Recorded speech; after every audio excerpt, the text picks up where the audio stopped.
sans rien cacher, dit la Bible. L'apôtre Paul nous enseigne à ne rien cacher dans la parole du Seigneur. Rien ne doit être sous le manteau ou sous le tapis. On doit tout mettre à la lumière. Hein, et c'est comme ça qu'on avancera. Amen. Et ce matin, le sujet de la méditation de ce matin est un sujet qui n'est pas facile. L'autre jour, on a prêché sur, la fin du monde. Hein, parce que beaucoup de chrétiens confondent la fin du monde et l'enlèvement de l'Église, deux choses complètement différentes. Hein, mais beaucoup sont dans la peur, sont dans la panique. Et aujourd'hui, nous voyons qu'on a besoin de faire encore des enseignements sur ce sujet. Et ce matin, nous allons parler de l'apostasie. Parce que l'apostasie doit être obligatoire. Comment? C'est marqué noir sur blanc. Il faut. La Bible dit il faut que ces choses arrivent. Donc, s'il faut, c'est que c'est prévu. Hein, nous allons faire un diagnostic spirituel ce matin de ce que la Bible nous enseigne sur ça. Et en fait, l'apostasie est un des derniers signes du retour de Jésus-Christ. Amen. Vous n'êtes pas content qu'il revienne nous chercher? Amen. On veut se débarrasser de ce monde de misère, de ce monde dans lequel on vit, hein, mais il use de patience afin qu'un plus grand nombre soit sauvé. Et nous devons, nous, en tant que chrétiens vivants, réels, vrais, convertis, unis du même esprit, d'une même direction, eh bien, en attirer le plus grand nombre. Nous voulons déjà, premièrement, que nos familles soient sauvées, que nos enfants soient sauvés, que ceux qui nous entourent, c'est le premier cercle. Le deuxième cercle, c'est les gens de l'extérieur, quand nous allons en ville, hein, que nous voyons ces gens-là. Et après, il y a encore plus, et on élargit.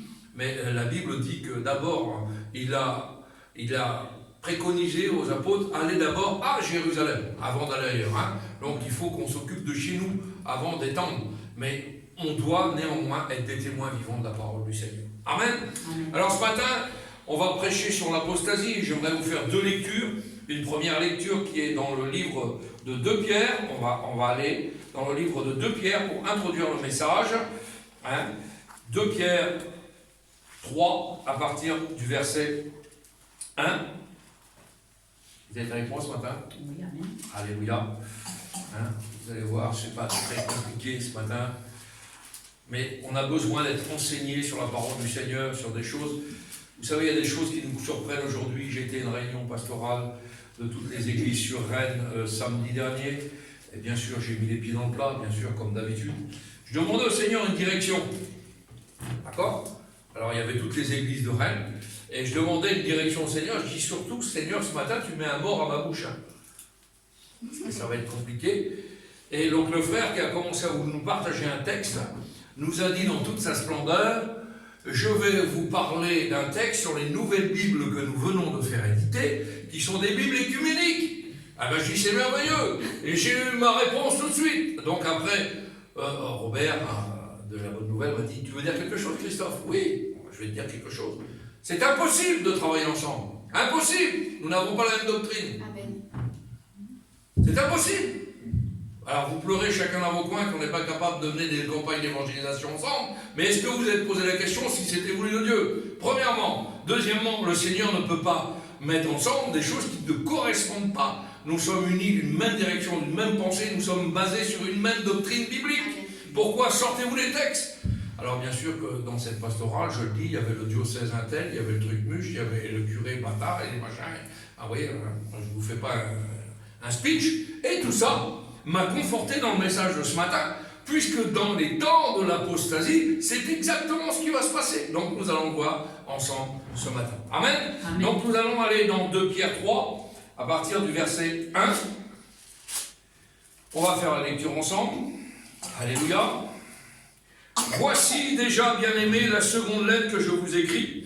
Dans l'une et dans l'autre, je cherche à éveiller par des avertissements votre saine intelligence. Vous êtes des gens intelligents ce matin. Donc il va nous avertir dans notre saine intelligence, afin que vous vous souveniez des choses annoncées d'avance par les saints prophètes, alléluia, et du commandement du Seigneur et Sauveur enseigné par vos apôtres. Basons-nous sur la doctrine, l'enseignement de nos apôtres, sachant avant tout que dans les derniers jours, il viendra des moqueurs, avec leur raillerie, marchant selon leur propre convoitise, et disant, où est la promesse de son avènement? Car depuis que les pères sont morts, tout demeure demeure comme dès le commencement de la création. On doute du retour de Jésus. Et aujourd'hui, c'est une maladie chez beaucoup de chrétiens. Le Seigneur revient, ça fait 1000 ans qu'on entend ça. Ça fait 550 ans qu'on entend ça, il n'est pas revenu encore. Et est-ce que toi, tu es prêt? C'est le principal déjà.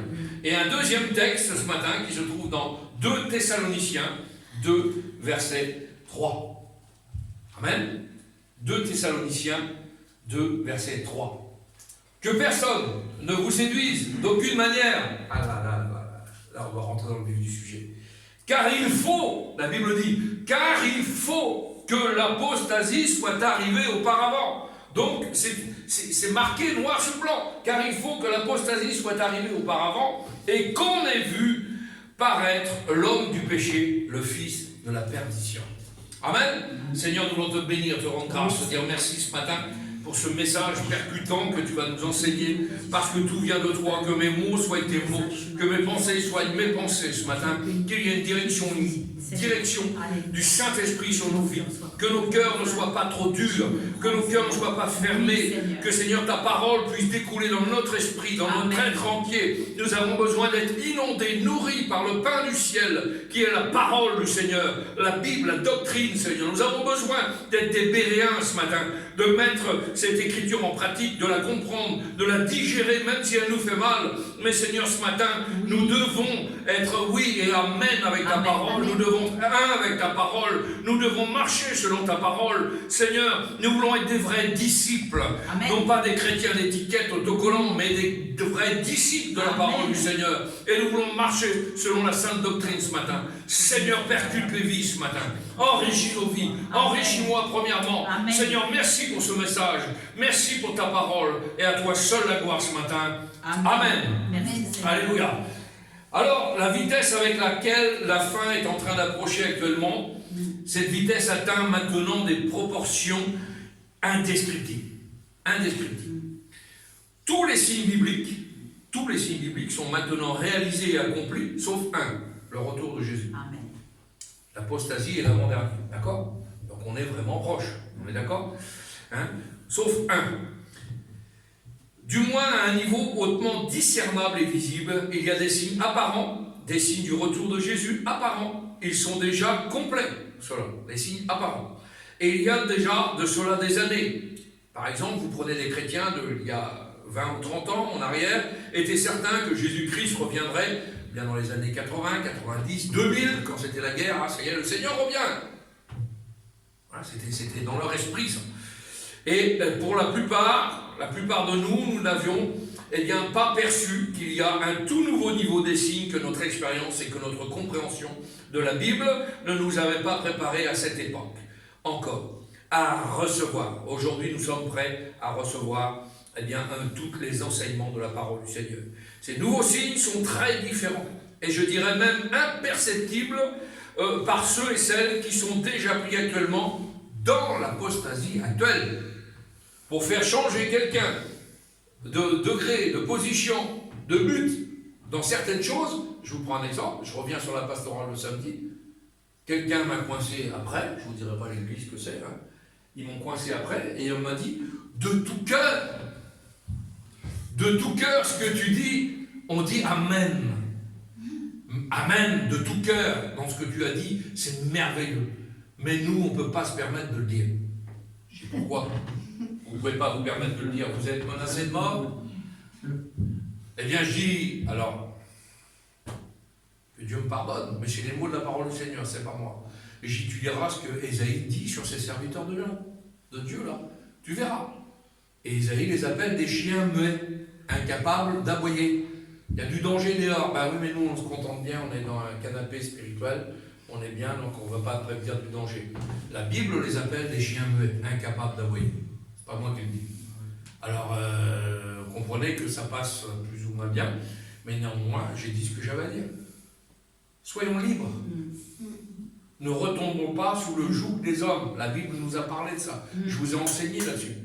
Aujourd'hui, les gens sortent libres. Ils ont été délivrés par le Seigneur. Merci Seigneur. Ils ont eu une vie transformée.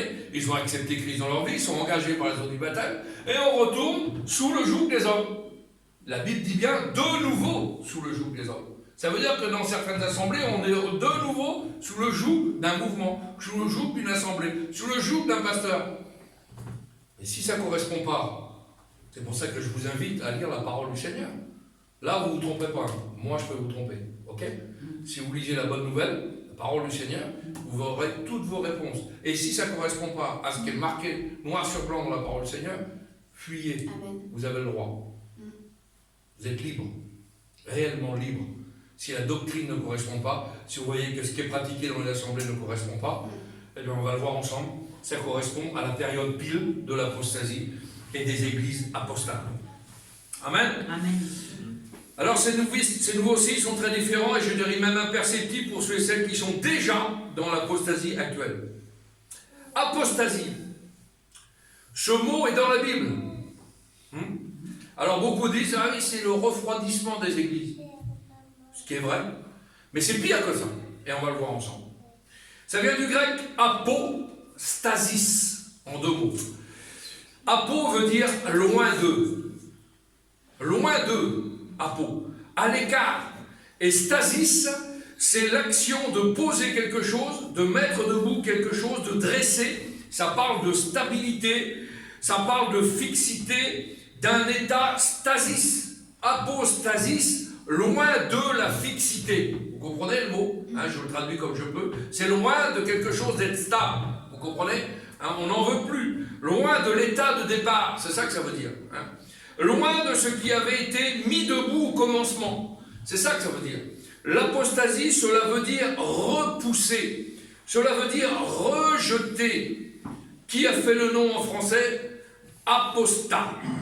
Cela veut dire laisser tomber. Ça nous parle de séparation d'avec quelque chose. De révolte avec quelque chose. D'abandon. Ça parle d'abandon. De prendre des distances. Et ça va même encore plus loin. Le mot est tellement fort, en mots français, vous savez ce que ça veut dire? Divorce. Qu'est-ce qu'il me dit le pasteur? Oui. Quand on creuse les Écritures, vous savez, cherchons les textes les plus près du grec, de l'araméen, de l'hébreu, pour les traductions bibliques. Et vous verrez qu'il y a beaucoup de choses qui changent. Par exemple, on prêche souvent, prépare-toi à la rencontre de ton Dieu. Vous connaissez ce verset par cœur. Prépare-toi à la rencontre de ton Dieu. En français. Le texte littéral n'est pas prépare-toi à la rencontre de ton Dieu. Le texte littéral, c'est sois prêt. Il y a une différence entre pouvoir retourner chez vous, faire la valise, revenir sur le quai de la gare, pour l'enlèvement de l'église, ok, et être déjà sur le quai de la gare avec votre valise. C'est pas la même chose. Parabole des 5 folles et des 5 vierges. D'accord? Il y en a, on a le temps, on verra ça, ouais, le Seigneur revient, on a le temps de se préparer. Non, vous soyez prêts. Littéralement, la parole grecque, c'est sois prêt. Maintenant, si on est bon d'église, là, maintenant, tout de suite, t'es prêt ou t'es pas prêt? Ou t'as le temps de retourner chez toi et d'arranger un petit peu tes bidouilles? Ça marche pas comme ça. Il faut être littéralement prêt. Amen. Amen. Donc le mot apostat, il y a le mot divorce. Rejet de ce qui avait été établi, ce qui avait été donné comme base. Tout d'abord, nous allons voir les signes d'apostasie qui sont facilement reconnaissables. D'accord? Je pense que je vous ferai en 2 enseignements, mais nous allons déjà voir les signes d'apostasie qui sont facilement reconnaissables. Et il y en a d'autres qui sont plus difficilement reconnaissables, et on le verra plus tard. Et il y a des signes d'apostasie qui sont très clairs, même pour les tièdes. Même pour les tièdes. Et les non-chrétiens, c'est-à-dire les païens. Il y a des signes de l'apostasie que même les tièdes et les non-chrétiens peuvent reconnaître. Depuis plus de 20 ans ou 30 ans, il y a beaucoup de personnes à l'intérieur de l'Église, je parle de l'intérieur de l'Église, et des gens à l'extérieur qui ont vu des signes et qui ont compris que ces signes d'apostasie étaient des preuves bibliques du retour de Jésus. Moi, j'ai plein de gens que je connais qui sont non-chrétiens. Quand vous leur parlez du monde aujourd'hui, vous allument leur poste de télévision, et regardent, c'est la fin des temps, là, ça y est, on y est presque. Ils nous parlent du retour du Seigneur. Vous comprenez ça? C'est des choses qui sont établies, c'est des signes visibles. Ils ont vu ces signes de retour de Jésus. Et il y a des signes qui sont simples, il y a des signes qui ont existé depuis 30 ou 40 ans, et des signes qui ont excité les chrétiens pendant toute une génération. L'ancienne génération de chrétiens était excitée par les signes de l'apostasie qu'ils avaient reconnus. Il y a des signes que souvent on ne veut plus entendre parler aujourd'hui. C'est ce qu'on appelle église chrétienne. Ah là là, qu'est-ce qu'on peut mettre tout dans une église chrétienne? On met tout, c'est un fourre-tout. Vous avez vu? Église chrétienne. Bar chrétien, discothèque chrétienne, bar de nuit chrétien, chrétien. D'accord? On met les autocollants derrière. Je vous en ai déjà parlé de cette expérience-là. Une fois, je suis au feu rouge, il y a un gars qui est devant moi, il a le poisson qu'on est dans la voiture. Merveilleux poisson. C'est un chrétien, merci Seigneur. Je veux vous voir comment il a crié sur le monsieur qui avançait pas assez vite, qu'il a fait des queues de poisson et qu'il est arrivé sur le parking de l'église. Et j'arrive derrière. Et j'ai juste dit ça. Marche bien ton moto, hein. Il a tout compris en 2 minutes. Ah oui. Un chrétien, c'est pas un chrétien d'étiquette, c'est un chrétien 24 heures sur 24, 7 jours sur 7. Tout le monde est beau et gentil à l'église. Comprenez? Mais à l'extérieur, vous êtes comment? Est-ce que vous continuez à vivre la vie de l'église? Ou alors vous êtes totalement différents et vous êtes devenus des religieux? C'est autre chose, ça, hein? Parce qu'on va dans l'assemblée et des religieux. Tout le monde est gentil, tout le monde est beau. Mais par contre, ils prennent la Sainte Seine, l'autre ne parle pas à l'autre, l'autre ne parle pas à l'autre, et l'autre ne fait pas ça, et on n'a pas de communication, et il n'y a pas d'onction entre nous. Hein? C'est compliqué, ça. Hein? Si on est dans des églises comme ça, ben, sortez. Amen. Il y a des signes que souvent on ne peut plus entendre parler aujourd'hui, c'est ce qu'on appelle les églises chrétiennes. Même plus que cela, des signes dont on se moque. Nous avons été avertis dans la parole du Seigneur à différents endroits que avant tout et que dans les derniers temps, il viendra des moqueurs. C'est marqué noir sur blanc, on a parlé de ça. Les moqueurs de la Bible, les moqueurs du retour de Jésus sont un signe biblique du retour de Jésus. Ceux qui n'attendent pas, ceux qui renient le retour du Seigneur. Dans l'épître de Jude, vous savez qui est Jude, hein, c'est un demi-frère de Jésus. Je vous le dis comme ça en passant. A déclaré, rappelez-vous des apôtres, ils vous disaient que dans les derniers temps, il viendrait des moqueurs avec leur raillerie. Ce sont eux qui provoquent les divisions. Hommes sensuels, pasteurs sensuels, c'est-à-dire des hommes qui marchent avec la chair. On ne gère pas une église comme une entreprise. Tout est bien, je suis riche, un milliard. Les dîmes, les offrandes, ça tombe.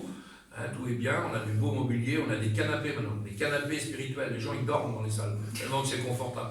Je préfère être assis sur un bout de bois ou sur un rocher avec l'Esprit de Dieu, Amen. Hein, et un feu dans mon cœur, que d'être assis dans un canapé spirituel et m'endormir. Hein, d'accord? C'est pas la même chose. Ah, tout est bien, c'est une routine. Tant de temps pour les chants, tant de temps pour ça, tant de temps pour ça, mais alors attention! S'il y en a un, par malheur, qui reçoit quelque chose et qui veut commencer à sortir quelque chose, hop, arrête, trop dangereux celui-là. Dehors! Vous comprenez ça? Il faut bien faire attention à ça. Rappelez-vous de ces apôtres qui nous le disaient. Plus que cela, Jude va dire encore, il va aller encore plus loin. Ils n'ont pas l'esprit de Dieu. Hommes sensuels qui n'ont pas l'esprit de Dieu. C'est eux qui provoquent des divisions dans le corps du Christ.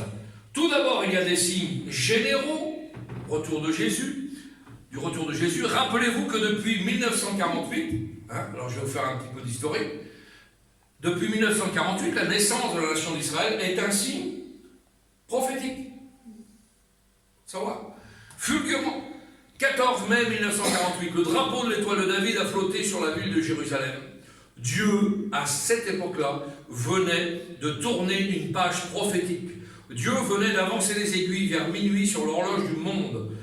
Après environ 2000 ans d'exil, les 4 coins du globe, les Juifs retournent actuellement à la terre promise. Ils ne savent même pas pourquoi. Aujourd'hui, est-ce que vous savez que vous avez à peu près 4000 Juifs par an qui retournent en Israël? De l'Europe, je parle. Je ne parle pas des autres pays, je parle juste pour l'Europe. Sans savoir, on est dans les prophéties de la fin des temps. Comprenez ça? Ils retournent habiter là-bas. Ils en ont marre.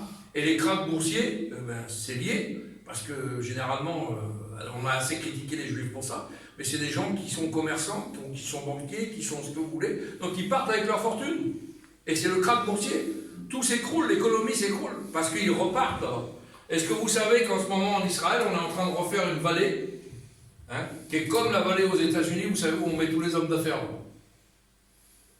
Eh ben, c'est exactement ce qui est en train de se reconstruire en ce moment en Israël. Voilà, c'est ça. C'est des choses qui sont visibles, vraies. C'est les temps de l'apostasie, on y est. Donc c'est le retour du Seigneur bientôt. C'est des choses concrètes. Le figuier, hein, vous avez bien vu, l'étoile de David flotte sur Israël et les Israélites sont démontrés invincibles.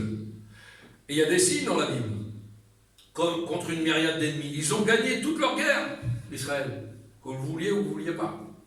Hein, on pourrait, j'ai des livres de Jean-Marc Taubois, je pourrais vous partager sur l'historique, mais ce n'est pas le sujet du message. Le figuier qui symbolise l'Israël est en train de refleurir. Jésus a dit, la comparaison est tirée du figuier, dès que ses branches deviennent tendres, vous saurez que l'heure et l'été est proche. C'est des signes distinctifs. Le moment où les choses sont mûres, ce fait unique à lui seul est une horloge de certitude, une heure juste. Je crois que nous allons vivre l'enlèvement. Moi, je vous le dis, Amen. De tout mon cœur, je crois que nous allons vivre l'enlèvement. Du fond de mon cœur, je vous le dis. Et les chrétiens authentiques, à travers le monde, attendent tous le Seigneur Jésus. Amen. J'ai bien dit les chrétiens authentiques. D'accord? Pas les chrétiens d'étiquette. Pas la même chose.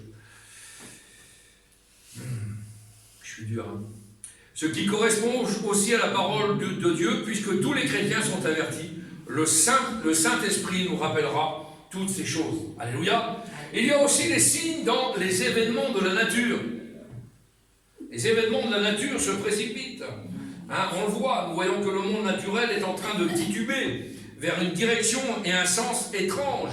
Les gens disent tout s'en va, tout fout le camp. Vous parlez à n'importe qui, chrétien ou pas chrétien, il n'y a plus rien qui va, il n'y a plus de saison, il n'y a plus de ci, il n'y a plus de cycle, il n'y a plus rien. La nature débloque. Et on le voit, c'est des signes visibles. Hein. Et c'est de plus en plus. Les tremblements de terre sont actuellement à un niveau de fréquence qu'on n'a jamais vu. Jamais vu. Inconnu dans toute l'histoire de l'humanité. Les famines frappent des civilisations démographiques complètes, catastrophiques. C'est pour ça que ceux qui sont contre les migrants, ils n'ont pas fini. Hein, parce que les migrants climatiques, il va y en avoir. Hein. Je peux vous dire. Et d'autres régions de la Terre sont remplies de biens et de gaspillage. C'est l'inverse. Il y a des nations qui sont riches à crever, à mourir. Ils sont gavés. Ils explosent par la richesse. Et d'autres à côté qui meurent de faim. Ah oui. On est dans ces choses-là. Les climats sont en train de changer, on le voit. Hein.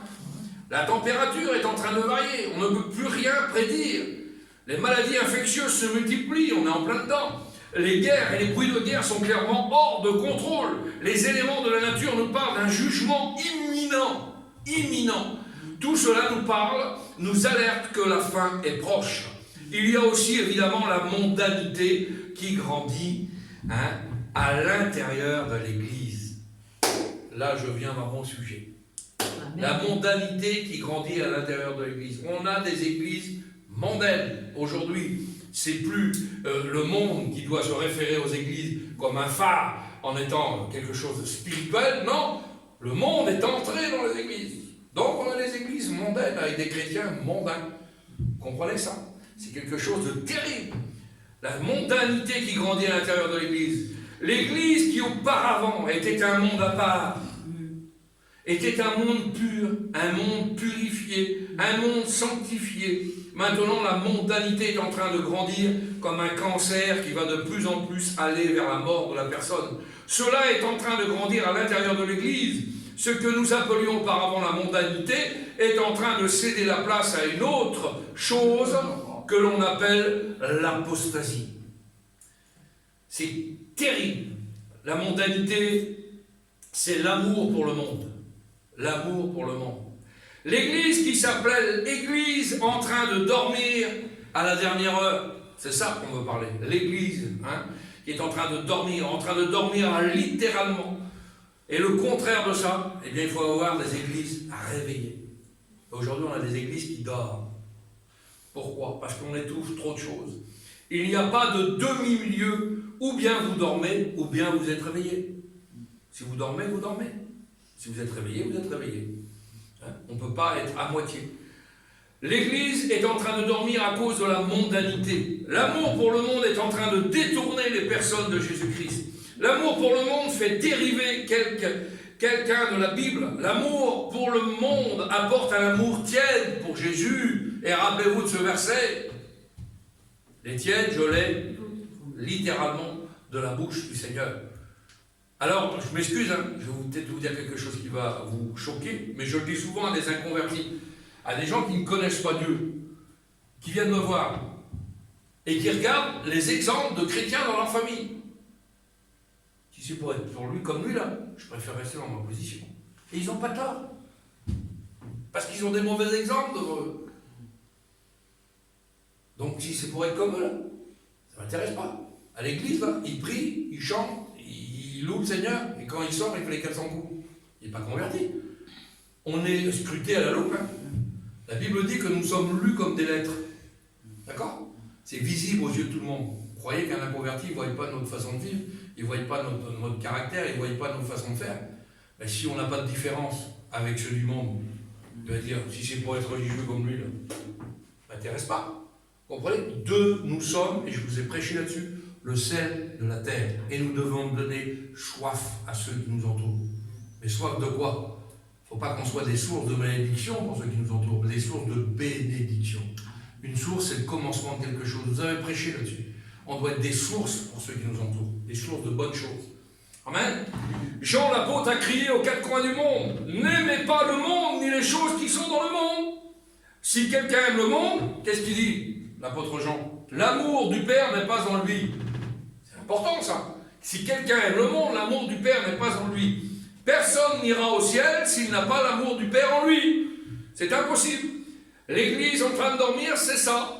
Dans le passé, ces gens-là étaient facilement sous la conviction du péché, ils se repentaient habituellement, ils changeaient de vie, de façon de vivre, c'était une période de réveil spirituel. Les gens venaient en avant, faisaient des appels, les gens revenaient en avant, ou venaient voir le serviteur de Dieu, je ne suis pas trop à la gloire de Dieu. Vous savez, je n'ai pas beaucoup de grande qualité, mais je l'ai dit et je le dirai toujours, je préfère quelqu'un qui est maladroit mais vrai, qu'un faucheton. Un faucheton, ça, c'est beau, un faucheton. Il y a trop de fauchetons sur les clubs. Nous, on est bien, on est super chrétiens. Là, je suis mieux que l'autre. Je prie Dieu. Vous n'êtes pas vrai. Il y a des gens qui ne sont pas vrais. Il faut être vrai. Quelqu'un qui est vrai mais qui reconnaît ses erreurs va être béni. Mais quelqu'un qui est faux et qui ne reconnaît pas ses erreurs, vous croyez que le Seigneur va le bénir? Non, il faut être vrai. Les gens venaient en avant, ils se repentaient de leurs péchés, mais maintenant les personnes opposent, ils s'opposent même à la prédication de la sainteté. Ils n'en veulent pas. Vous voulez être un pasteur qui plaît aux gens? Prêchez l'amour, la grâce.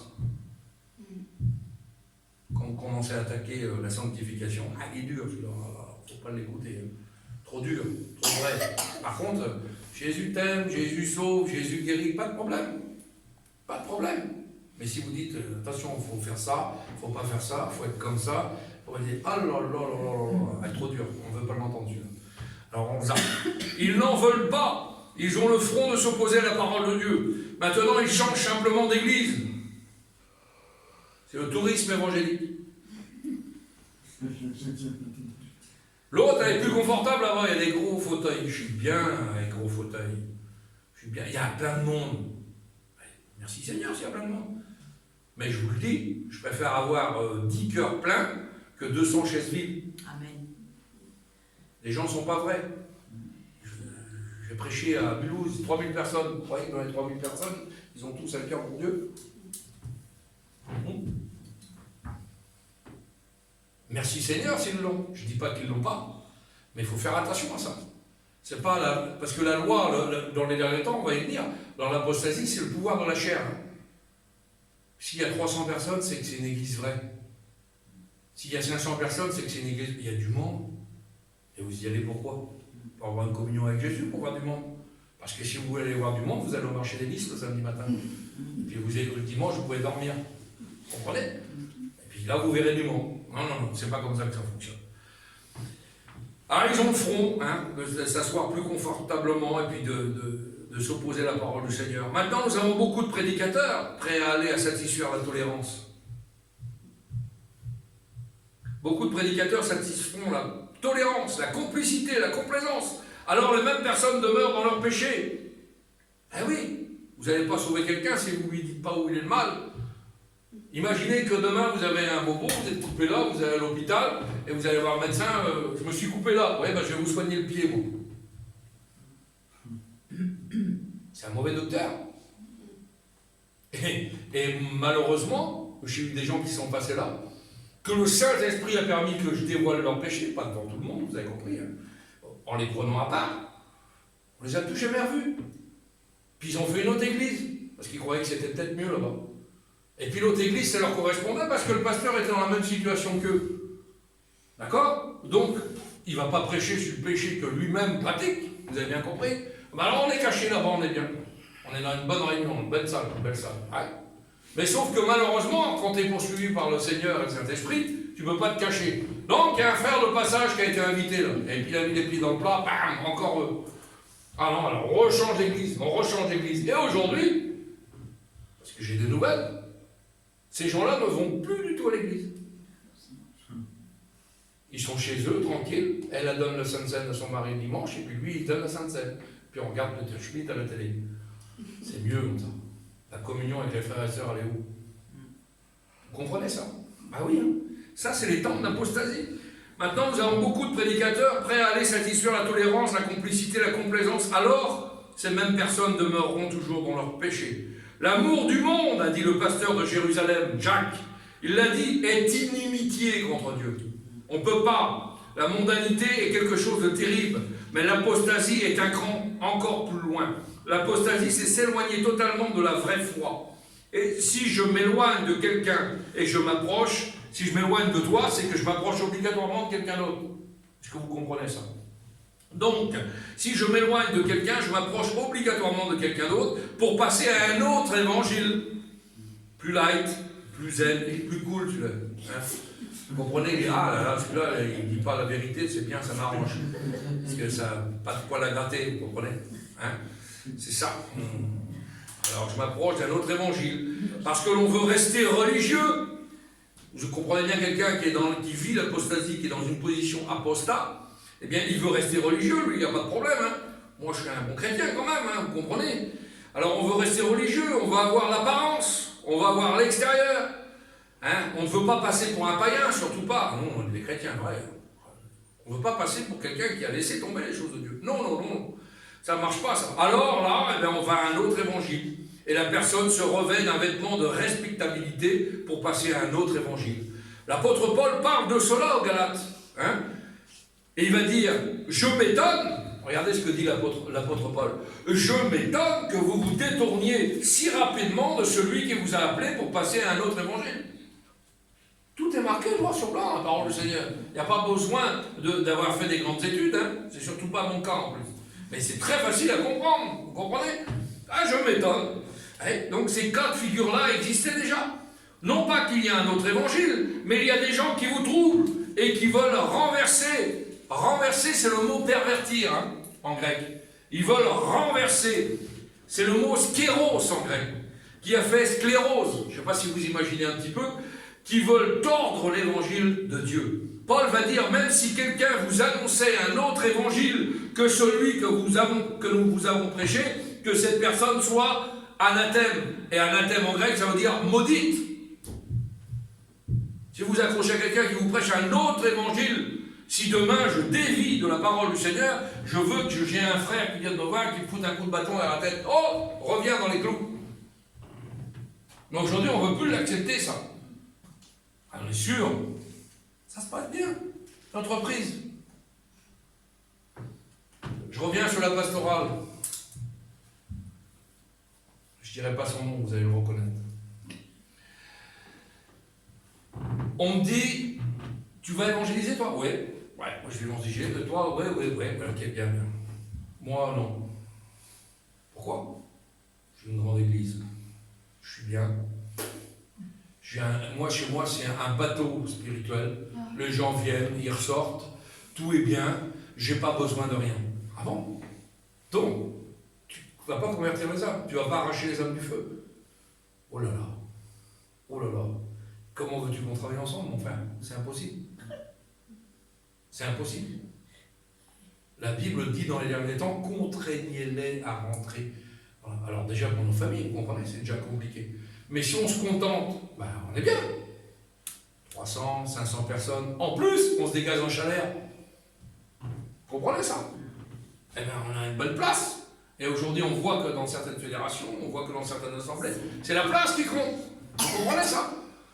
Faites bien attention, ne tombez pas. Il ne faut pas confondre ministère et fonctionnaire. C'est pas la même chose. Vous comprenez? Si vous avez reçu de Dieu, vous n'êtes pas un fonctionnaire. Vous exercez votre ministère. C'est important, ça. Non pas qu'il y ait un trivialisme, mais qu'il y a des gens qui vous troublent et veulent renverser ces choses. Et un peu plus loin aux Corinthiens, Paul va encore dire, si quelqu'un vous prêche un autre Jésus, il y a d'autres Jésus, ah oui. Il ne suffit pas que quelqu'un dise Jésus. Hein. Dans le nouvel âge, ce qui nous arrive devant nous, là, ils ont des Jésus, ils ont des sauveurs, eux aussi. Mais il faut savoir quel Jésus ils vivent. C'est important, ça. Aujourd'hui, nous avons besoin de sélectionner la Bible. Dit que si quelqu'un vient nous prêcher un autre Jésus que nous vous avons prêché, il faut trier avec discernement. Vous avez le droit de le faire. Ça ne vous plaît pas? Analysez. Déjà, si ce que je dis, ça correspond à ce qui est marqué. Et après, si ça ne va pas, fuyez. Aujourd'hui, nous avons besoin de sélectionner la Bible. Ah oui. Ne pas accepter un autre évangélium. Bonne nouvelle, évangélium, ça se dit en grec. Hein. Une bonne nouvelle. Ceux qui le font n'ont aucun discernement, et on voit beaucoup cela aujourd'hui. Un autre Jésus, un autre évangile, un autre esprit, ah oui, complètement différent. On s'éloigne, on est en train d'apostasier, on est en train de se laisser détourner, on nous raconte des balivernes, des mensonges. La Bible dit que l'apostasie arrive, c'est un signe. L'évangile de l'amour tout doux. T'es beau, mon frère. T'es belle, ma soeur. Là, vous allez frustrer personne, hein. Vous comprenez? C'est l'amour tout doux qui accompagne bien souvent des faux miracles. Ah oui, miracles mensongers. Il y a des gens qui n'attendent que des miracles. Ils ne vivent que pour les miracles. Et le diable va leur en donner. En veux-tu, en voilà des miracles. Parce que le diable est capable de faire des miracles. On va l'oublier non plus, c'est marqué noir sur blanc. Hein? Un exemple tout simple. Vous prenez ces deux hommes qu'il a pris en Égypte. Ils avaient des petits bâtons, et avec les petits bâtons, ils ont été capables de faire des serpents. Un miracle du diable, ça. C'est pas de Dieu, ça. Vous comprenez ça? Donc le diable, ne le sous-estimons pas, il a des pouvoirs. Hein. Eh oui, le diable est capable de faire des miracles mensongers pour que les gens s'attachent à un faux évangile. Il n'y a pas de problème. L'évangile de l'estime de soi. Ça, j'aime bien aussi ça. C'est beau, ça. Ah, moi, je suis le meilleur, je suis le plus beau, je suis le plus grand. Vous comprenez, je suis John Wayne, moi. Vous comprenez, le John Wayne de l'évangile. L'estime de soi. Montrez-moi ça dans la Bible. Montrez-le-moi dans les textes, ça n'existe pas. Montrez-moi ça dans la parole de Dieu, ça n'existe pas, l'évangile de soi-même. Est-ce que cet évangile que Paul a prêché? Non. Donc ça ne m'intéresse pas. L'estime de soi, l'exaltation de la chair, nous avons actuellement l'éducation des enfants, hein, dès la jeunesse, pour le nouvel ordre mondial. Les enfants appartiennent au gouvernement mondial. Et on les prend dès la base, avec le nouveau cours religieux, les cours écuméniques. C'est merveilleux, hein? Alors, on les enseigne tout ça. C'est le venin de la vipère. Méfiez-vous, fuyez de ces choses-là. Maintenant, un autre point. Résister aux vagues d'hérésie dans l'Église. C'est-à-dire, l'Église doit demeurer un phare. On est d'accord? Elle doit éclairer. L'Église est invincible. Amen. Amen. Elle est munie des éléments pour la fin des temps, pour résister à n'importe quelle attaque du royaume de Satan et des fausses doctrines. Normalement, l'Église est équipée pour cela. L'évangile de la prospérité est un faux évangile. Vous savez, je visite, hein, je bouge, hein, j'en vois des choses. Ouais. Un frère, une fois je suis arrivé, il dit carrément, quand il y a un nouveau disciple qui arrive, comme vous êtes arrivé là ce matin, la première chose qu'il dit aux gens qui arrivent, vous étonnez pas si un jour je viens en jet, c'est le Dieu a voulu que ça soit comme ça. Je peux avoir un hélicoptère personnel, Dieu a voulu que ça soit comme ça. L'évangile de la prospérité. Méfions-vous de ça. Est un faux évangile. Cela détruit la sanctification. On vous promet que vous serez millionnaire si vous suivez la Bible. Complètement faux. La confession positive. Ça, c'est des choses qui existent. Et puis là, encore, je reviens sur la pastorale, la psychologie. La psychologie a fait son entrée dans les églises. C'est pas beau, ça? Hein? C'est merveilleux. Alors, on va voir les problèmes que vous avez internes. On va faire des choses, on va communiquer ensemble, et puis on fera le point de nos vies par rapport à la Bible, et on psychologise l'Église. Il y a Cure-Dame aussi. Oui, c'est toutes ces choses-là. Hein. À l'intérieur de l'Église. Et vous avez des pasteurs psychologues. Des psychologues, ah, d'accord, déguisés en apôtres de Jésus-Christ, bien sûr, vous avez bien compris. Montrez-moi où l'apôtre Pierre, Paul, Jean se sont servis de la psychologie. Montrez-moi ça dans la parole du Seigneur. Ça n'existe pas. Ça n'existe pas. C'est en train de remplacer la puissance du Saint-Esprit, en plus, par-dessus le marché. Ah oui, hein. On limite le Saint-Esprit. Pas étonnant que vous vous ennuyiez dans certaines églises. Les amusements, on peut amuser les gens. Aujourd'hui, on fait des pièces de théâtre. Hein, j'ai dit que je ne comprenais pas, par exemple, qu'une église, mais ça c'est mon point de vue personnel, on fait des fêtes de Noël pour l'église, dans les églises évangéliques. Vous m'excuserez, mais si Noël est biblique, vous me direz, parce que là je me suis planté, je crois que je va falloir que je revende ma Bible et que j'achète autre chose. D'accord, hein, peut-être le guide Michelin, ou ça ne sait pas. Vous comprenez ça, hein, on fait des pièces de théâtre, c'est merveilleux, on fait des choses extraordinaires. Hein, pièces de théâtre, pour attirer les foules. Ouais. Il faut distraire les gens aujourd'hui. Tout ça sont des anges de lumière déguisés. La théologie de ce siècle, c'est de se sentir bien. Ouais, la zénitude. Nous allons directement vers une seule religion mondiale. Vous savez, je vais vous expliquer quelque chose en 2 mots avec mes mots à moi. Le diable, il s'en fout complètement. Que vous soyez pentecôtiste, baptiste, catholique, le diable, hein, il s'en fout complètement des mouvements à laquelle vous appartenez. Hein, parce que lui, ce qu'il faut, lui, il s'en fout, il nous hait. Il ne nous aime pas. Donc, plus il y a de mouvement, plus il y a de séparation, plus il se frotte les mains. D'accord? C'est le seul but. L'alcool fait son entrée aussi maintenant à l'intérieur de l'église. Moi, je l'ai vécu, ça. Donc, je vais vous dire. Moi, j'ai vu des pasteurs qui prêchaient qui étaient un peu enivrés. Puis les gens, oh, il a l'onction. Donc, 1 litre de vodka, j'ai l'onction. Vous comprenez? Là, allez, c'est incroyable. Non, mais ça existe, il faut le savoir. Hein? Waouh, il a l'onction. Ouvrez vos oreilles. On parle d'apostasie, là. Hein? C'est des choses graves. Et il y a des églises aux États-Unis où ils mettent des grandes bannières dans leur rue, et je l'ai vu aussi, ça, hein, en disant la révolution sexuelle commence ici. La révolution sexuelle commence ici. C'est les bannières des églises. C'est beau quand même, non? Où c'est qu'on est rendu? Non, mais... Et en plus, vous savez, moi je mets les pieds dans le plat, donc j'aurai peut-être un contrat un jour sur ma tête, je ne sais pas. Mais je vous le dis, en plus la Bible dit, l'apôtre Paul ne se gêne pas de le faire. Je vais donner les noms. Hein. Je balance, moi. Hein. Parce que vous êtes obligé de faire attention de ne pas aller là. Parce que ce qui est pratiqué, c'est ça. Et l'apôtre Paul dit, ça, un tel, c'est pas bien. Un tel, c'est pas bien. Un tel, c'est pas bien. Aujourd'hui, on prend des gants. Non. Je préfère être haï, moi, par le monde, ça ne me dérange pas d'être haï par le monde. Du moment que je vous donne du bon herbage pour vous, c'est le principal, vous comprenez ça? On a commencé à sortir des mots pornographie chrétienne, est-ce que vous savez ça? Allez sur internet, juste pour voir le lien, hein. Après vous n'allez pas, mais vous mettez sur Google pornographie chrétienne, il y a plein de trucs qui sont. D'accord? Ok. Satan, il fait que l'apostasie arrive. Réveillons-nous. C'est pas parce qu'il y a une église avec quelqu'un avec une Bible en avant. Costume, cravate, 3 pièces, vous avez compris. Hein? Ah non, il faut vérifier. Vérifiez. Je vous en supplie. Seulement les chrétiens de type béréen, comme vous êtes. Amen. Vous êtes des béréens ce matin. Amen. Vous scrutez les Écritures. Amen. Seulement ces chrétiens de type béréen pourront être réveillés et résister. Et ils sortiront eux-mêmes de ces milieux abominables. Eux-mêmes, ils se rendront compte qu'il y a quelque chose qui ne va pas. Et en plus, ils sont conduits par Saint-Esprit, donc ils fuiront. Alors des fois, on doute. Parce que c'est dur, hein. Quand vous avez 200 personnes, 300 personnes contre vous, vous dites, c'est moi qui débloque. Oui. C'est un piège de Satan, ça. Ça doit être moi qui débloque. Je ne suis pas net, ou je vois des choses que ça ne va pas. Hein? Donc les gens viennent nous mettre, pourquoi tu t'en vas, ma soeur? Pourquoi tu fais ci? Faut rester parmi nous, on est bien là. Ouais, dans le... Hein?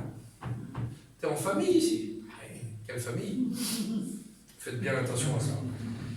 C'est totalement l'antithèse, c'est aux antipodes du message de Jésus-Christ, ces choses-là. Le message de Jésus-Christ, c'est l'évangile de la crucifixion. Point barre. La croix. Si vous ne prêchez jamais la croix chez vous, il faut prêcher la croix. J'ai été crucifié avec Christ, a dit Paul. L'évangile de Jésus, c'est l'évangile du reniement de soi-même, pas l'estime de soi-même. Hein. Clouer, moi, le moi là, c'est mortel le moi, MOI, le petit mot là, moi, je, clouer ça à l'autel, d'accord? Porter une croix, si quelqu'un veut venir après moi, qu'il renonce à lui-même, qu'il se charge de son instrument de mort, une croix, et qu'il me suive. L'évangile de souffrance, Paul a répété à son étudiant Timothée, au 2e épître, au moins 7 fois le mot souffrance. 7 fois le mot souffrance. Souffre avec moi comme un bon soldat. Et il a répété 7 fois le mot souffrance. Dans Pierre, 2e épître, calomnie, épreuve, souffrance, vous savez combien qui reviennent 2 fois? 22 fois. Donc vous n'avez pas fini de calomnier, vous n'avez pas fini de souffrir, et vous n'avez pas fini de passer par les épreuves. Mais, vous avez Christ avec vous. Alléluia. C'est l'essentiel. C'est ça la vraie vie du chrétien. Service de sacrifice. L'apostasie, c'est s'éloigner totalement de la vraie foi. Et plus que cela, nous allons parler éloignement, divorce, reniement, apostasis. Loin de. C'est également péché. Alors là, c'est terrible, parce qu'aujourd'hui, on a des chrétiens comme ça. C'est également péché sans que rien ne vous fasse mal. On pêche sans que rien nous reprenne et sans que rien nous fasse mal. Nulle part, et ça c'est terrible, c'est l'apostasie, et c'est un des signes de l'apostasie.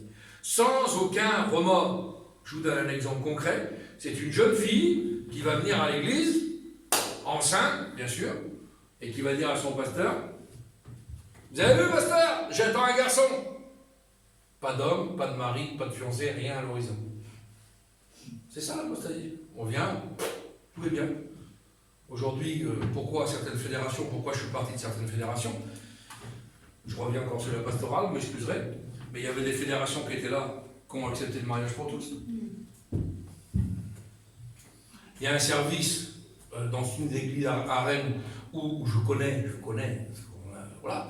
Le frère était un homosexuel, j'ai rien contre les homosexuels, faut pas confondre ce qu'on ne fait pas dire. Moi, j'aime la personne, mais j'aime pas ce qu'il pratique. Jésus a dit, j'aime le pécheur, mais je haïs le péché. D'accord? Mais aujourd'hui, il passe pour la Sainte Seine. Tout est normal. Et tout est su aux yeux de tout le monde, et personne n'est rien. Voilà où c'est qu'on est rendu. Comprenez ça? C'est pour vous montrer où ça peut aller, l'apostasie. Et puis on fait des choses qui sont, voilà, hein. On n'est pas repris dans sa conscience, on ne rougit pas de son problème. La Bible dit, et vous regarderez ça dans Jérémie chapitre 8, ils ne connaissent pas la honte.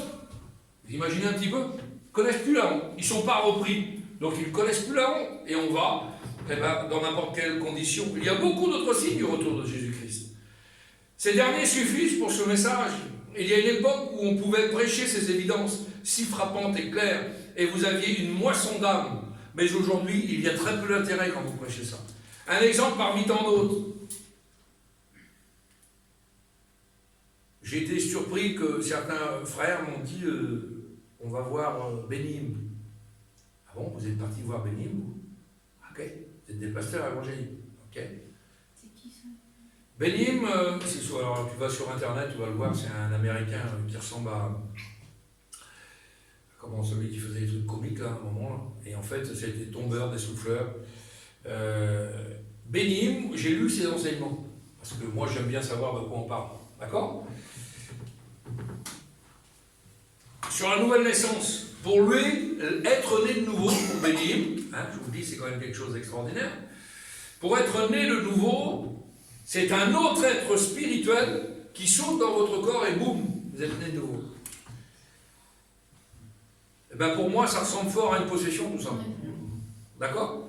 Il a déclaré, la seconde où cet homme esprit, un homme esprit, vient dans notre être, dans notre corps, saute dans nos corps, Dieu homme est en nous, et nous sommes nés de nouveau.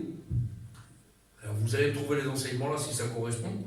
Cet enseignement sur la nouvelle naissance est totalement étrangère aux saintes écritures, et cela est contraire à la parole de Dieu. Et un autre enseignement de Bénim, hein, Jésus qui prend la nature de Satan. Fort ça, non? Jésus qui prend la nature de Satan. Il déclare le serpent est un symbole de Satan. Jésus-Christ savait que la seule façon par laquelle il pouvait arrêter Satan était de devenir un avec lui. D'accord? Unis dans la même nature avec Satan. C'est purement et simplement du blasphème. D'accord? C'est l'enseignement de Bénigne. Et en plus, je vous explique, il parle aussi avec les morts, tant qu'à faire. Il interroge les morts, etc. Est-ce que vous vous rendez compte de toute cette insouciance par rapport aux faux prophètes? Et Bénigne est un de ces faux prophètes que nous avons actuellement. Et il remplit des stades entiers. Il va en Haïti, il remplit des stades entiers. On veut du spectaculaire, du sensationnel aujourd'hui. On ne cherche pas la vérité de Dieu. Si demain on arrive dans une assemblée, et j'étais dans plein d'assemblées, on fait tomber les gens en arrière, on les fait sauter, on les fait marcher à quatre pattes. Non, mais je ne sais pas si vous imaginez un petit peu. Alors là, on a un aura extraordinaire, la puissance diabolique dans ces gens-là, ça ne vaut pas la peine. Vous comprenez? Donc, c'est une bonne église. Il se passe des choses. Ah, ça bouge. Va au dancing, mon vieux, va. Laisse tomber ça, va en boîte de nuit, ça sera mieux pour toi. Il vaut mieux être un bon païen qu'un mauvais chrétien. Je vous le dis, vous. C'est dur ce que je dis, mais il vaut mieux être un bon païen qu'un mauvais chrétien. Et puis le bon païen, là, lui, il a peut-être un jour la grâce va tomber sur sa vie, il va devenir un bon chrétien. Mais il y a trop de gens qui veulent être chrétiens, mais qui sont des mauvais chrétiens. Donc il faut faire attention à ce qui est enseigné. Et ces choses-là existent. Il remplit les salles entières, c'est terrible. Un autre qui est venu, que j'ai pas été, j'étais invité, je n'ai pas été, voilà, c'est un pasteur africain. Lui, l'Esprit de Dieu le saisit, d'accord? Et il va dans plusieurs foyers en même temps. Ok? Et il est capable de vous dire comment vous étiez habillé hier, ce que vous avez mangé hier, tout ça. Mais par contre, pour l'avenir, il n'est pas capable de vous dire grand-chose. Celui qui vous fait regarder dans le rétroviseur en arrière dans la Bible s'appelle Satan. Il vous le rappellera toujours d'où vous venez, ce que vous avez pratiqué, ce que vous étiez auparavant. Mais maintenant, ça c'est derrière moi, ça ne m'intéresse pas. Moi, ce que je veux savoir, c'est ce qui va se passer maintenant. Amen. Avec Jésus dans la vie. D'accord? Faisons bien attention à ces gens-là. C'est de la sorcellerie pure et simple. Hein. C'est des choses qui sont abominables. Ce sont des signes visibles. Et pourquoi? Mon peuple meurt faute de connaissance. Lisez vos Bibles, je vous en supplie, lisez vos Bibles. Ce sont les signes visibles de l'apostasie parmi tant d'autres signes. Toutes ces choses sont faites pour contrôler les masses. Cela fait partie du nouvel ordre mondial. C'est ce système que l'on va retrouver après l'enlèvement d'Église. C'est tout ce qui se met en place là, vous le retrouvez. Enfin, nous on ne le retrouvera pas, on verra l'enlèvement d'Église. Mais c'est ce qui va se passer pendant les 7 ans de tribulation. Tout ça, ça va. Hein? Avant le millénium, on en a parlé l'autre jour. Amen. La montée donc du nouvel âge est en train de grandir. La montée en flèche de l'homosexualité, l'apostasie à l'intérieur de l'Église, et tout cela en même temps. Mariage pour tous, ministère pastoral féminin, etc., etc. Plein de choses. Vous savez, retenez cette phrase. Je vous l'ai dit, et retenez-la. Le faux évangile, le Saint-Esprit m'a conduit quand même. Hein. Le faux évangile met le pourceau à l'aise, croyant qu'il est une brebis, tout en se roulant dans la boue. Je répète. Le faux évangile met le pourceau à l'aise, croyant qu'il est une brebis, tout en se roulant dans la boue.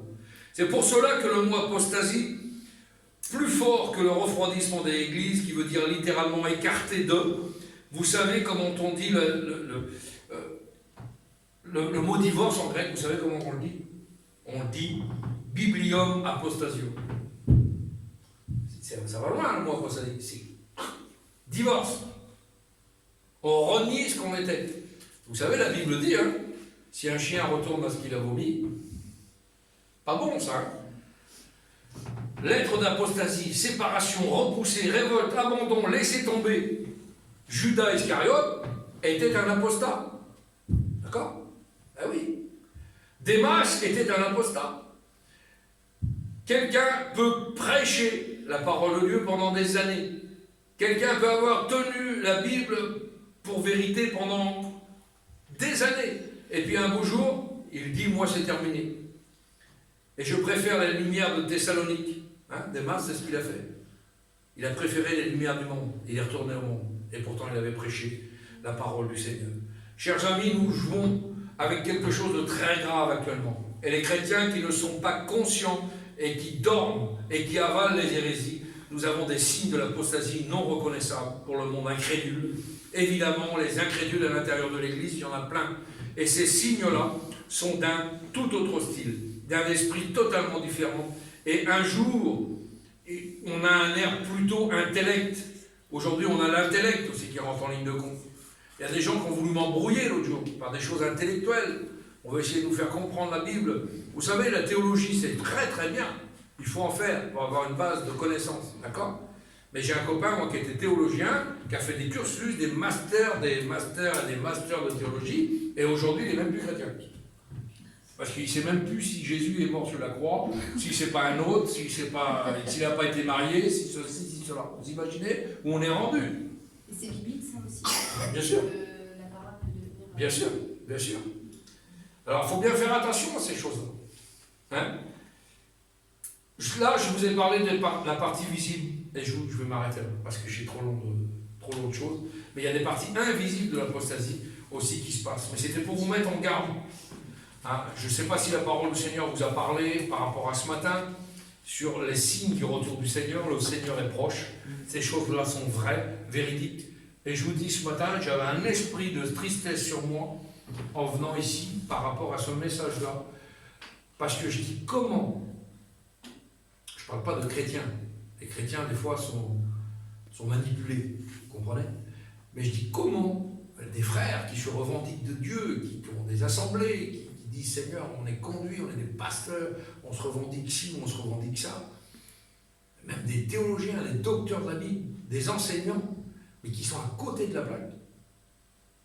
Je dis, Seigneur, quelle tristesse dans mon cœur. Parce que vous croyez que ces gens-là n'auront pas de compte à rendre quand ils vont conduire des troupeaux entiers dans des choses qui ne sont pas à la gloire de Dieu. Vous croyez qu'une église où on ne pratique pas les dons de l'esprit, c'est à la gloire de Dieu? Ah si, il n'y a que lui qui... Moi j'ai le droit, moi, de prophétiser, pas les autres. Ah, pas. C'est réservé au pasteur. Et si demain, je l'ai vu aussi ça, de mes propres yeux, des gens ont reçu des dons particuliers et qui veulent s'exprimer, on les étouffe. Des ministères particuliers, on les étouffe. Parce que lui, il est là. Lui, il a 2 dons, il ne veut pas qu'il y ait quelqu'un qui en ait 3. Vous comprenez ce que je veux dire? C'est quelque chose de terrible. Et on vit dans un monde comme ça aujourd'hui.